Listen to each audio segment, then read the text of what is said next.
कहते हैं there is never a wrong time to do the right thing, यानी ज़िंदगी में किसी भी सही चीज़ को करने के लिए कोई भी वक्त गलत नहीं होता। अब वो कुछ भी हो सकता है, चाहे वो हमारी ज़िंदगी का कोई पैशन हो। बहुत बार अक्सर लोगों को सुना है कि अब हमारी उम्र हो चुकी है, अब ये हमारे बस की बात नहीं है। जी नहीं, मेरा सोचना थोड़ा सा अलग है। मैं कहता हूँ कि अगर आप किसी चीज़ को सोचते हैं, आपके जहन में आ जाती है, तो 50% काम आपने वो कर लिया, बाकी का 50% सिर्फ उसको स्टार्ट करने के लिए है। तो अगर आप उसको स्टार्ट करते हैं तो आप उसमें ऑफकोर्स प्रोग्रेस भी करेंगे और कभी ना कभी लाइफ में वो आपके जीवन का हिस्सा हो जाएगा।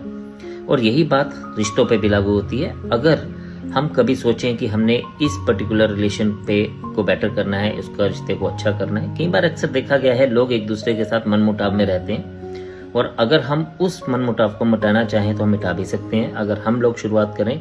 और यकीन मानिए, अगर आप एक तरफ से शुरुआत करेंगे तो आगे से भी वैसा ही रिस्पॉन्स मिलेगा, वैसे ही वाइब्स मिलेंगी, एंड डेफिनेटली आप उसको आगे लेके चल सकते हैं और उसको इम्प्रूव कर सकते हैं। और देखिए जीवन कितना खुशमय हो जाएगा। और यही बात मेरे स्टूडेंट्स के ऊपर भी लागू है।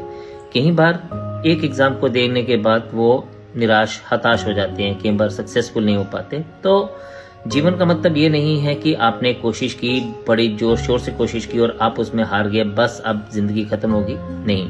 उसके बाद अगर आप उठते हैं तो वो रेजिलियंस है जो आपको आगे लेके जाएगी, ना कि एक एग्जाम को क्लियर करने में, बल्कि दुनिया के जिंदगी के और भी बहुत सारी ऐसी प्रॉब्लम्स हैं जिसको आप इस पर्टिकुलर एटीट्यूड के साथ रिजॉल्व कर सकते हैं। तो उठिए, बढ़िए, आगे चलिए और खुशहाल बनिए। जय हिंद।